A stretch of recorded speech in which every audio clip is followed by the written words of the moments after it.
Mliona jana mambo yaliyofanyika kule Kisii, na mambo hayo mimi nataka nisimame hapa nikiwa kiongozi mmoja wa taifa letu la Kenya, nikisimama na kushutumu hiyo kitendo ilifanyika jana. Mnakumbuka Martha Karua alikuwa hapa Eldoret wiki mbili iliyopita. Tulimkaribisha, akatembea mguu, akaomba kura zake na akaenda zake.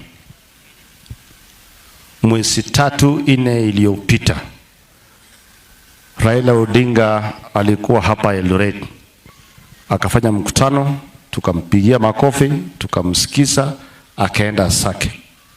Mimi nataka niseme yale mambo yalifanyika Kisii atukubaliane naye, kwa sababu hii Kenya ni kubwa kushinda sisi wote.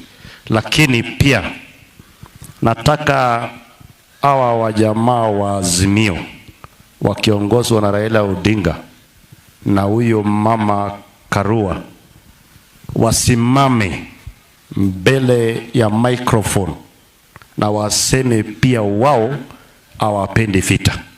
Kwa sababu mnakumbuka tukiwa Kisumu tulilingwa mawe pale Kondele.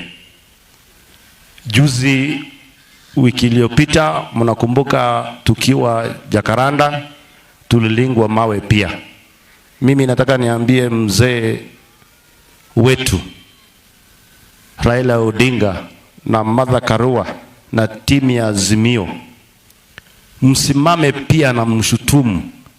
Muache ikiwa upande wenu mnaona kama ni uchungu. Sisi kama Kenya Kwanza hatuwezi fanya fujo tena.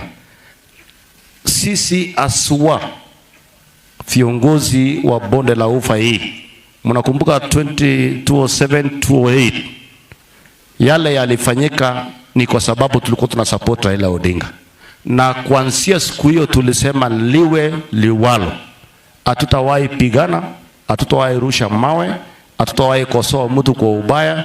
Sisi tunajua penye kura zetu zinaenda, na mimi nataka niambia watu wa Kuzimia pia nyinyi msimame na mshutumu hayo maneno, kwa sababu tarehe 9 tunaenda kuwashinda asubuhi na mapema.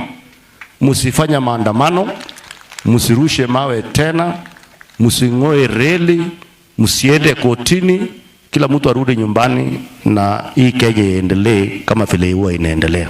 Hiyo ndio message yangu kubwa, kwa sababu watu wengi nilisikia wengine wanasema ati Uasin Gishu ni hotspot. Mimi nataka nikuambia wewe mwenye ulisema Uasin Gishu ni hotspot ushindwe, na wewe ndio hotspot. Uasin Gishu tutakuwa na amani ya kutosha. Kenya hii hakuna mtu bado atapigana tena kwa sababu ya maneno ya uchaguzi.